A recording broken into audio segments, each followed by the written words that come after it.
Cette quatrième responsabilité clé de la fonction évaluative, le soutien au développement d'une approche évaluative, vise à développer une approche et une expertise évaluative spécifiques à la FAD. Cela peut passer par une offre de perfectionnement ciblant la création ou l'adaptation de matériel ou de pratiques touchant le processus d'évaluation des compétences ou l'intégration des principes inclusifs de la conception universelle de l'apprentissage.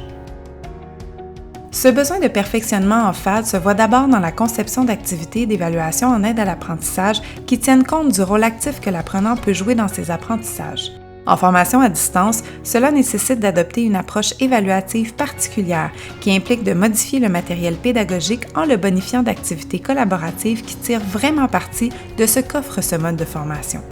La conception de telles activités, qui respectent les programmes de cours tout en étant variées pour favoriser la différenciation pédagogique, mais arrimées entre elles et à l'évaluation de sanctions, demande de se familiariser avec les 5 étapes du processus d'évaluation des compétences en formation à distance, l'analyse, la planification, la conception, la mise en œuvre et la validation.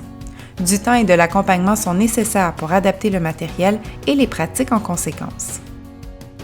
Il existe aussi un besoin de se familiariser avec la conception universelle de l'apprentissage qui permet de donner les mêmes chances d'apprentissage à tous les apprenants en adoptant une approche flexible qui fonctionne très bien en formation à distance. Se familiariser avec le cadre de référence qui recense plusieurs approches permettant d'utiliser la technologie pour élargir les possibilités d'apprentissage des apprenants pourrait se faire conjointement avec le perfectionnement touchant l'évaluation en aide à l'apprentissage.